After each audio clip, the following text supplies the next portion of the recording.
palavra e reflexão, vivenciando o reino de Deus nas pegadas da unidade.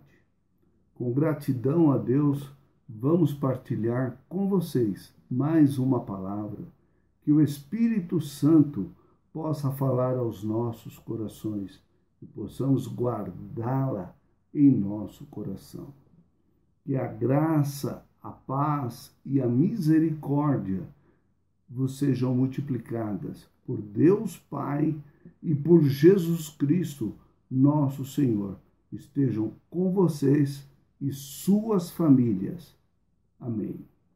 É com muita alegria que vamos dar continuidade nesse trabalho de palavra e reflexão no ano de 2023, pedindo ao Espírito Santo que nos ajude a vivenciar o reino de Deus sempre nas pegadas da unidade. Que o Espírito Santo fale em seu coração, fazendo todos nós crescermos na graça e no conhecimento de nosso Senhor Jesus e na plenitude de sua palavra, que é viva e eficaz.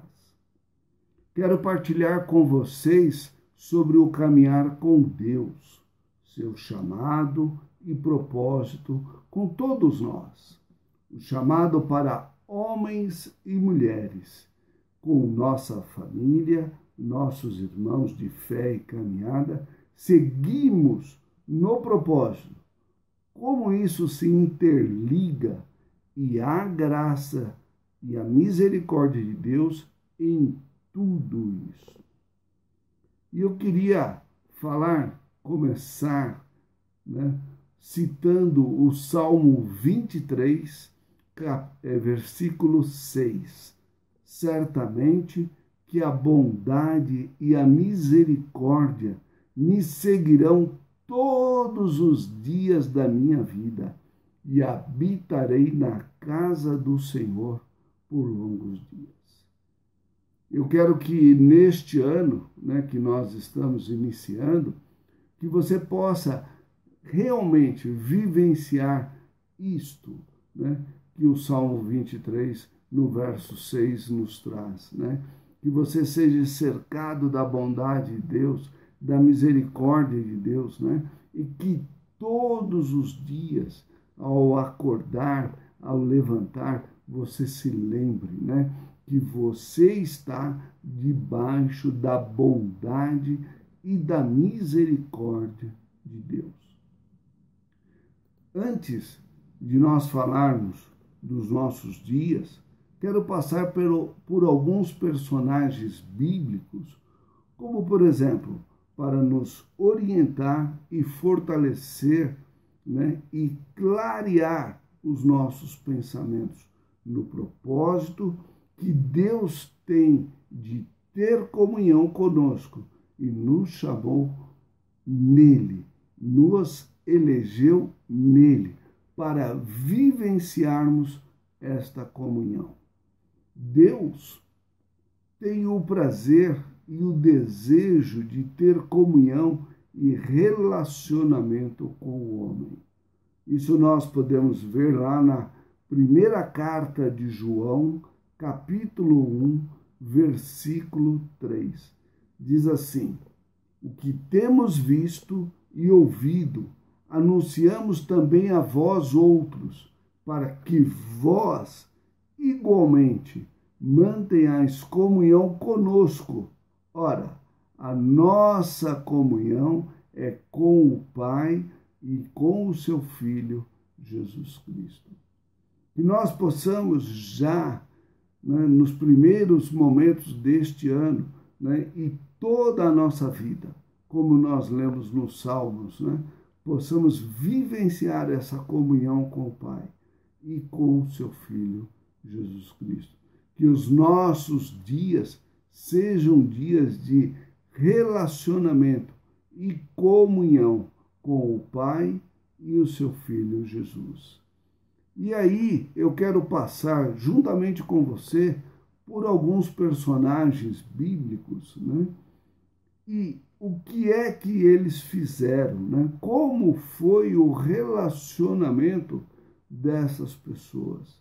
E nós, com isso, poderemos fazer uma reflexão sobre os nossos dias e como nós agimos com o nosso chamado, com aquilo que Deus nos chamou nos nossos dias para vivenciarmos essa comunhão e essa vida no reino de Deus. O primeiro personagem que quero falar com vocês é sobre Abraão. E lá no livro de Gênesis, capítulo 17, versículo 1, diz assim: quando atingiu Abraão a idade de 99 anos, apareceu-lhe o Senhor e disse-lhe: eu sou o Deus Todo-Poderoso. Anda na minha presença e vê e ser perfeito. Olha que coisa maravilhosa, né? Abraão já de uma certa idade, já tendo vivido tanto tempo, mas para Deus ainda havia um propósito, ainda havia uma missão, ainda havia um relacionamento que Deus queria estabelecer com Abraão. E neste momento, na idade de 99 anos, Deus estabelece esse marco na vida de Abraão, esse chamado, né? E dando sequência nesse próprio capítulo, no versículo 2 e no versículo 7, diz assim: farei uma aliança entre mim e te multiplicarei extraordinariamente. Estabelecerei a minha aliança entre mim e ti, e a tua descendência, no decurso das suas gerações, aliança perpétua para ser o teu Deus e da tua descendência. Meu amigo, né, você, minha amiga, você que está me ouvindo, né, você que está vendo essa mensagem, eu gostaria que você pensasse nisso, né? Que coisa maravilhosa, que coisa grandiosa é esse chamado de Abraão. E quando Deus olhou para Abraão, ele fez uma aliança, e esta aliança que ele fez com Abraão não ficou restrita a Abraão. Essa aliança se estendeu à descendência de Abraão. Será que isso já tem uma lição para nós? Será que quando Deus chamou você, quando Ele me chamou, Ele olhou só para mim, só para você, para fazer uma aliança? Ou Ele olhou a nossa descendência?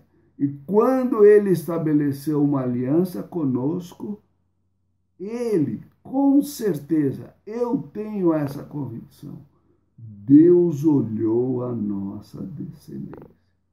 Então, a primeira coisa, meu irmão, que eu quero refletir com você é o seguinte, né? A aliança do Senhor com você está, do ponto de vista de Deus, também com a tua descendência. O Senhor está olhando a tua descendência baseado naquela aliança, naquele dia que você disse sim para Ele. Uma outra figura do Velho Testamento que nós podemos citar é Moisés, né? E lá no livro de Êxodo, no capítulo 3, nós vamos ler o versículo 1, o 7 e o 10. Apacentava Moisés o rebanho de Jetro, seu sogro, sacerdote de Midian. Levando o rebanho para o lado ocidental do deserto, chegou ao monte de Deus, a Horebe. Disse ainda o Senhor: certamente vi a aflição do meu povo que está no Egito, e ouvi o seu clamor por causa dos seus exatores. Conheço-lhe o sofrimento. Vem agora, e eu te enviarei a Faraó, para que tires o meu povo, os filhos de Israel, do Egito. Aqui, meus irmãos, um outro cenário assim maravilhoso. Nós não temos a pretensão de falar de toda a história de Moisés, mas vocês devem pesquisar, devem conhecê-la. Mas esse é um momento assim muito importante, porque Moisés parece que ele já tinha na cabeça dele, talvez entendido, que o plano de Deus talvez ficasse assim num outro momento, quando ele foi lá apacentar as ovelhas e ficar junto do seu sogro, da sua esposa, em Midian. Porém, aquele tempo não era um tempo em vão, era um tempo de preparação. Quando Moisés começou a aprender sobre apacentar as ovelhas, era um treinamento para tudo aquilo que Deus iria realizar posteriormente com Moisés e o seu povo. Portanto, quando parece que nós não estamos fazendo nada, quando parece que nós estamos distantes do propósito de Deus, olhe e veja se aquilo não é um treinamento para aquilo que virá diante do propósito de Deus para as nossas vidas. Um outro personagem que eu gostaria de falar com vocês é Daniel. E lá no livro de Daniel, no capítulo 1, no versos 8 e 9, diz assim: resolveu Daniel firmemente não contaminar-se com as finas iguarias do rei, nem com o vinho que ele bebia. Então pediu ao chefe dos eunucos que lhe permitisse não contaminar-se. Ora, Deus concedeu a Daniel misericórdia e compreensão da parte dos chefes dos eunucos. Que coisa maravilhosa, meu irmão. Quando nós assimilamos um propósito de Deus na nossa vida, como Daniel assimilou, que ele não iria se contaminar com aquele mundo, com aquela situação, com aquilo que parecia bom, mas não era o que Deus tinha para a vida dele. Deus deu o escape, Deus deu a forma dele fazer. E é interessante que Deus começa a honrar Daniel por causa dessas atitudes em que Daniel preferia guardar-se pelo propósito e pelo chamado que ele tinha de Deus. Um outro texto que eu quero passar com você é Daniel 2, versículos 13, 17 a 20. Saiu o decreto segundo o qual deviam ser mortos os sábios, e buscaram a Daniel e aos seus companheiros para que fossem mortos. Então Daniel foi para casa e fez saber o caso a Ananias, Misael e Azarias, seus companheiros, para que pedissem misericórdia a Deus, que está nos céus, sobre esse mistério, sobre esta situação, a fim de que Daniel e seus companheiros não perecessem como o resto dos sábios da Babilônia. Então foi revelado um mistério a Daniel numa visão de noite. Daniel bendisse o Deus do céu. Disse Daniel: seja bendito o nome de Deus, de eternidade a eternidade, porque dele é a sabedoria e o poder. É interessante nós olharmos, né, e vermos que era uma situação difícil. O rei da Babilônia estava diante de uma situação que ele não compreendia o que iria acontecer, né? E Deus dá a Daniel a interpretação. E Daniel vai e fala com o rei o que é que Deus estava mostrando. Olha que coisa interessante, mas antes que Daniel tivesse ido falar com o rei, ele tem a figura, né, de 3 pessoas, que é Ananias, Misael e Azarias, para que estivessem com ele em oração. Então, meu irmão, quando você estiver diante de uma situação, chame, esteja próximo de 1, 2, 3 irmãos. Peça oração. Peça que ele esteja com você naquela situação. Não queira passar tudo sozinho. Tenha aqueles que você pode pedir e contar nesses momentos em que você não tem a revelação, você não sabe o que fazer. Porém, Deus há de trazer a revelação, há de trazer aquilo que você deve fazer e como fazer. E é interessante que esse último versículo, né, quando Daniel exalta a Deus, dizendo o seguinte, né, que Deus é bendito de eternidade a eternidade. Ou seja, desde o princípio, desde Adão até o último homem, Deus será bendito, porque de Deus é a sabedoria e o poder. Talvez você tenha se lembrado dessa música, né? Tem uma música que fala exatamente sobre esse texto da palavra de Deus. Agora, eu queria ir com você para um outro texto, o texto de Isaías. Isaías capítulo 6, versículos 5, 7 e 8. Então disse eu, ai de mim, estou perdido, porque sou homem de lábios impuros. Habito no meio de um povo de impuros lábios, e os meus olhos viram o Rei, o Senhor dos Exércitos.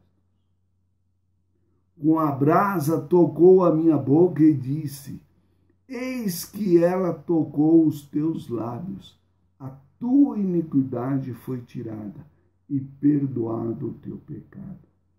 Depois disto, ouvi a voz do Senhor que dizia: a quem enviarei? E quem há de ir por nós? Disse eu: eis-me aqui, envia-me a mim. Meu irmão, minha irmã, que texto maravilhoso.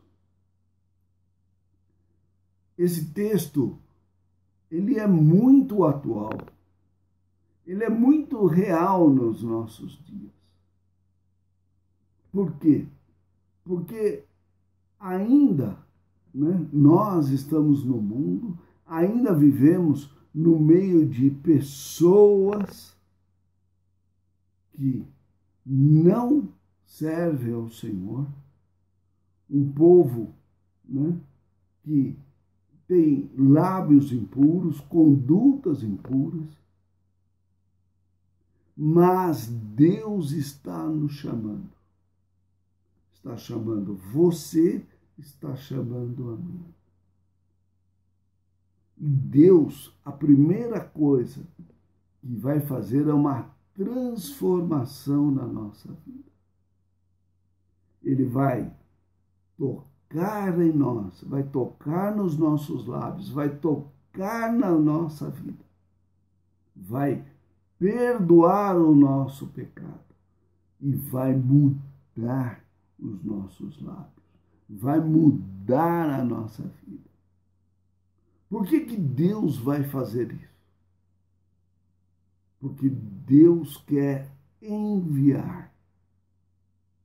Então, primeiro, Deus faz uma transformação em nós, naqueles que se dispõem a ser enviados. E aí, então, o Senhor envia. Que você possa ter essa decisão, que você possa erguer a sua mão e dizer: Senhor, eu não sou digno, mas purifica a minha vida e envia a minha vida. Um outro personagem, né, do Antigo Testamento, Davi.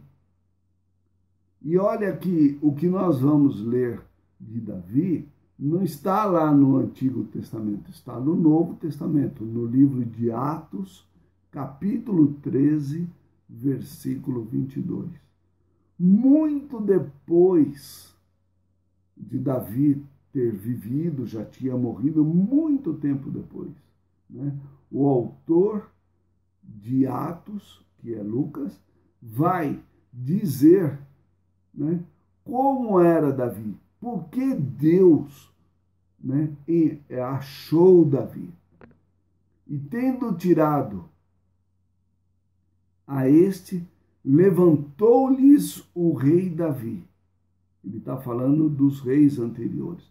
Aí ele levantou o rei Davi, do qual também, dando testemunho, disse. Ou seja, Deus deu testemunho de Davi. E qual é o testemunho que Deus deu de Davi?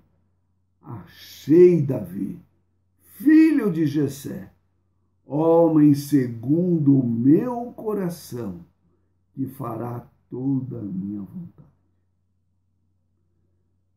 Olha que coisa maravilhosa. O que é que Deus procurou em Davi? O que é que Deus estava procurando naqueles dias? Um homem que andasse segundo o coração dele. E ele achou. Ele achou Davi.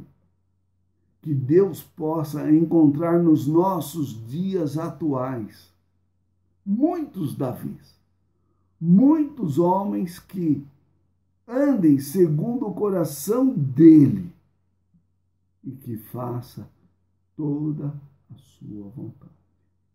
Claro que quando falamos em homens, estamos falando em homens e mulheres. E já que nós começamos a falar no Novo Testamento, vou falar para vocês de Pedro. Pedro, já agora, no Novo Testamento, né? Um personagem, uma pessoa, né? Um discípulo, um apóstolo que foi chamado. Mateus capítulo 4, de 18 a 20, nós vamos ler. Caminhando junto ao mar da Galileia, viu dois irmãos, Simão, chamado Pedro, e André, que lançavam as redes ao mar, porque eram pescadores. E disse-lhes: Vinde após mim, e eu vos farei pescadores de homens. Então eles deixaram imediatamente as redes e o seguiram. Olha que coisa maravilhosa. E também Mateus capítulo 16, do versículo 13 ao 17.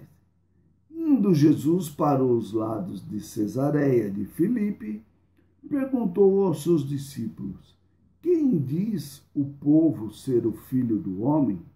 E eles responderam e disseram: João Batista, outros Elias e outros Jeremias, ou alguns dos profetas. Aí Jesus faz uma pergunta direta: mas vós, continuou ele, quem dizes que eu sou? Respondendo Simão Pedro, disse: Tu és o Cristo, o Filho do Deus vivo. Então Jesus lhe afirmou: Bem-aventurado és tu, Simão Barjonas, porque não foi carne e sangue que te revelou, mas meu Pai que está nos céus. Eu juntei esses dois textos para mostrar exatamente a transformação. Lembra, né, daquilo que eu disse sobre Moisés, que Moisés foi aprender a apacentar ovelhas para depois ser aquele que iria apacentar o povo de Deus. Agora, o chamado de Jesus para Pedro é um chamado direto na linguagem que Pedro entendia. Pedro, você é pescador. Então agora você vai ser pescador de homens. Para Pedro, esse chamado resumiu tudo aquilo que Jesus estava propondo para ele. Ele entendeu exatamente qual era a proposta de Jesus. E é interessante como Pedro entende e começa dali um relacionamento com Deus, um relacionamento com o Pai, a ponto de que no momento onde Jesus quer se dar a revelar aos seus discípulos, quer mostrar aos seus discípulos que ele era o Cristo, Pedro recebe do Pai a revelação que Jesus era o Cristo de Deus. Um pescador, mas que se tornou um pescador de homens e que passou a ter as revelações de Deus para poder conduzir o povo de Deus nos seus dias. Quero falar de um outro personagem, João. E aí, Mateus capítulo 4, 21 a 22, fala assim: Passando adiante, viu outro dois irmãos, Tiago, filho de Zebedeu, e João, seu irmão, que estavam no barco em companhia de seu pai, consertando as redes, e chamou-os. Então eles, no mesmo instante, deixando o barco e seu pai, o seguiram. Percebem que a decisão em seguir Jesus, em tomar uma postura em relação ao reino de Deus, é de imediato. Pedro foi de imediato. João foi de imediato. E nós estamos dando uma resposta ao reino de Deus de imediato? E é interessante, né, que quando eles tomam essa postura, essa situação, o que é que vai acontecendo? O que é que vai se desenrolando na vida dessas pessoas, desses irmãos do passado? Lá no livro de Gálatas, no capítulo 2, do versos 9, diz assim: E conheceram a graça que me foi dada, Tiago, Cefas, que é Pedro, e João, que eram reputados como colunas, me estenderam a mim e a Barnabé a destra da comunhão, a fim de que nós fôssemos para os gentios e eles para a circuncisão. Percebe, irmãos, né, que João e Pedro, chamados, e também Tiago aqui, que aparece nesse texto, que também faz parte, né, desses primeiros discípulos e apóstolos, né?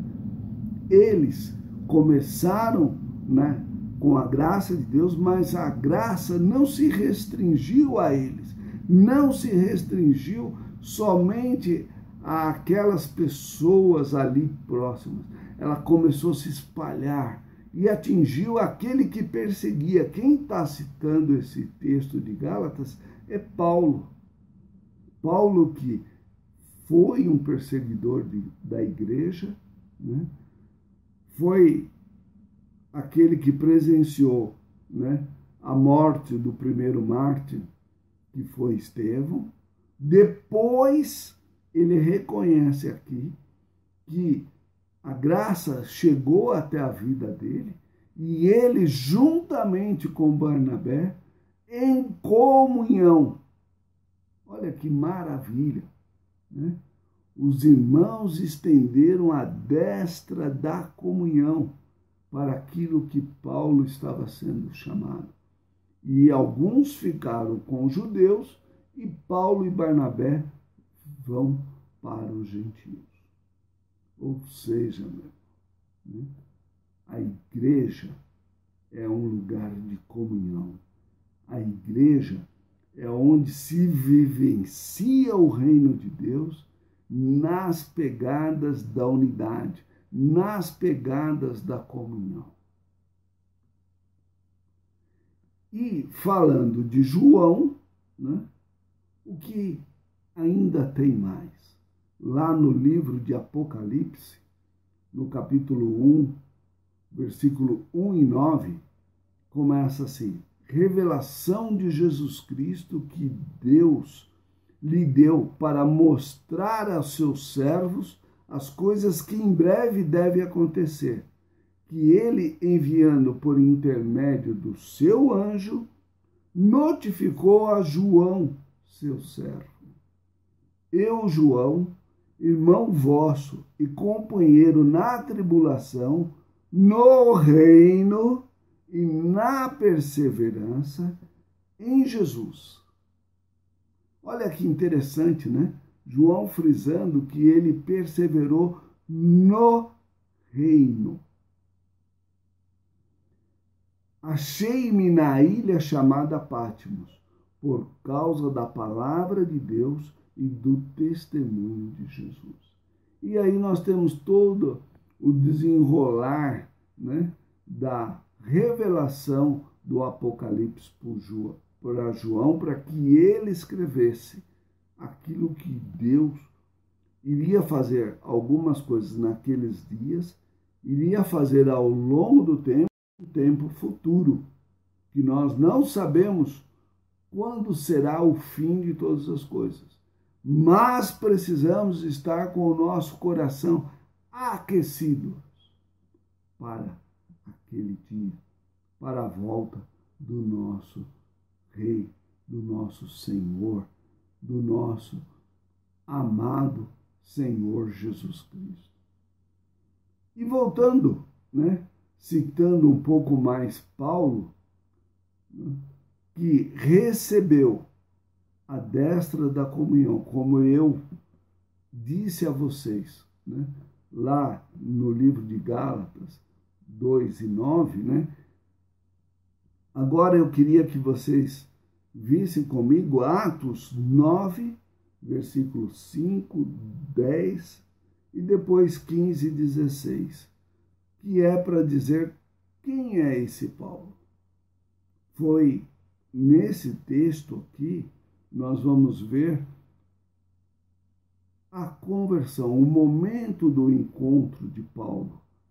E perguntou: quem és tu? E a resposta foi: eu sou Jesus, a quem tu persegues. Que coisa maravilhosa, né? Que conversa direta, que encontro profundo. Jesus fala com Paulo exatamente, né, aquilo que Paulo vivencia, que era a perseguição, que era naquele momento. E Jesus vai e se revela, né, a ele como sendo, né, o motivo da perseguição de Paulo.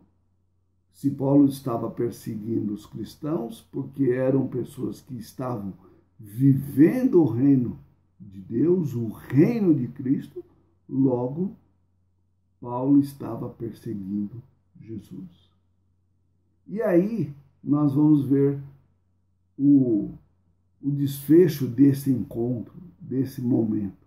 Ora, havia em Damasco um discípulo chamado Ananias. Disse-lhe o Senhor numa visão: Ananias, ao responder: Eis-me aqui, Senhor. Eis-me aqui, aparecendo de novo nesse momento de palavra, né?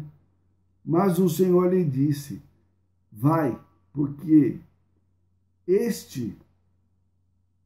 falando a respeito de Paulo, né, que ele deveria ir ao encontro de Paulo, né, porque Paulo, né, era um instrumento escolhido para levar o nome de Cristo perante os gentios e reis, bem como perante os filhos de Israel, pois eu lhe mostrarei o quanto lhe importa sofrer pelo meu nome. E é maravilhoso, né, você perceber que Paulo é chamado para servir ao Senhor, mas também já é dado a Paulo, né, o que iria acontecer com a vida dele, as tribulações que ele iria passar por causa do reino dos céus. Mas isso não desanimou Paulo, muito pelo contrário, o animou, o fortaleceu, porque ele sabia que por detrás de todas as tribulações, por detrás de tudo aquilo que ele passava, existia uma alma, existia uma vida que Deus queria salvar. E lá no livro de Atos, no capítulo 13, no versos 9, fala assim: Todavia Saulo, também chamado Paulo, cheio do Espírito Santo. O que é que moveu Paulo em sua missão? Ser uma pessoa cheia do Espírito Santo. O que vai nos mover nos nossos dias a fazer, a realizar aquilo que Deus tem para nós, é nós nos enchermos do Espírito Santo, sermos cheios do Espírito Santo. Nosso chamado individual acabou nos colocando num coletivo. O coletivo hoje, que muitos dos que estão me assistindo, não todos, mas muitos, né, é o coletivo do grupo, né? E esse chamado individual, e foi se tornando coletivo, iniciou-se lá na década de 70, com um casal, o casal Franco. E alguns de nossos pais espirituais, aqueles que começaram primeiro do que nós, né, começaram a entender esse chamado, né?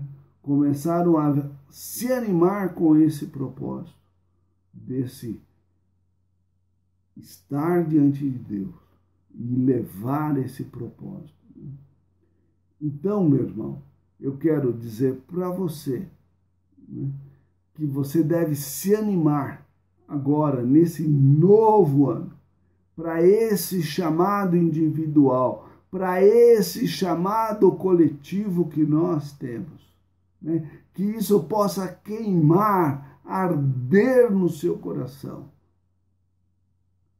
para que nos próximos anos, né, nos anos seguintes, nós possamos estar cada vez mais envolvidos cada vez mais desejosos pela volta do Senhor Jesus, onde iremos, não só nós, de uma forma individual, mas nós iremos diante do Senhor Jesus apresentar para Ele, né, todas as vidas que Ele mesmo nos concedeu. E nós iremos apresentar a Ele, né, todas as pessoas, né, que passaram pela nossa vida e que nós contribuímos um pouquinho para que elas se mantivessem firmes na fé e juntos possamos todos nós, com alegria, vivermos esse dia glorioso que é a volta do Senhor Jesus. E juntamente com esse chamado, para nós que fomos chamados no grupo, eu quero fazer uma menção a uma palavra profética que foi dita a nós.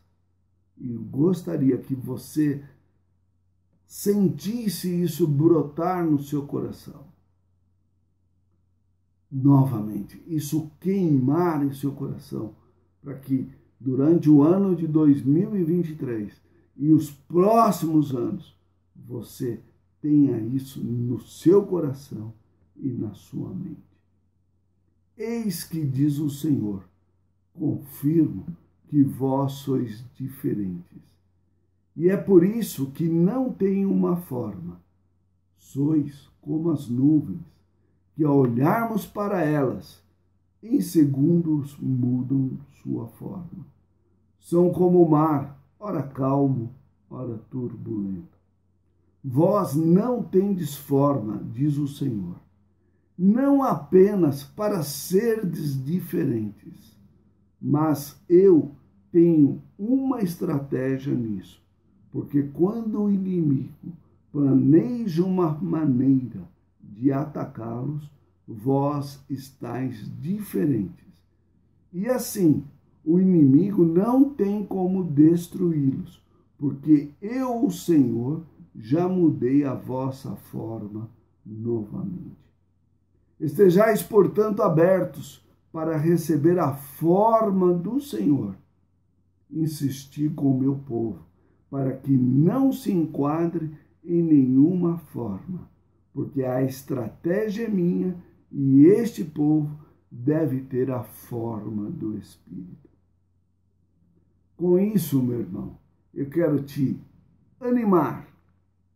Quero dizer para você que estamos juntos nas pegadas da unidade para vivenciarmos o reino dos céus. E quero relembrar com você que essa promessa que foi dada a todos nós possa se cumprir. E que nós, abraçados, né, em 3 pilares finais, que eu vou dizer para vocês, que está no livro de 2 Coríntios, capítulo 13, versículo 13. Que você possa gravar isso em sua mente e saber que a graça do Senhor Jesus, o amor de Deus e a comunhão do Espírito Santo estejam em nossos pensamentos, em nosso coração, durante todo este ano novo e os anos seguintes, fazendo com que sigamos firmes, vivenciando o reino de Deus, sempre nas pegadas da unidade. Deus os abençoe.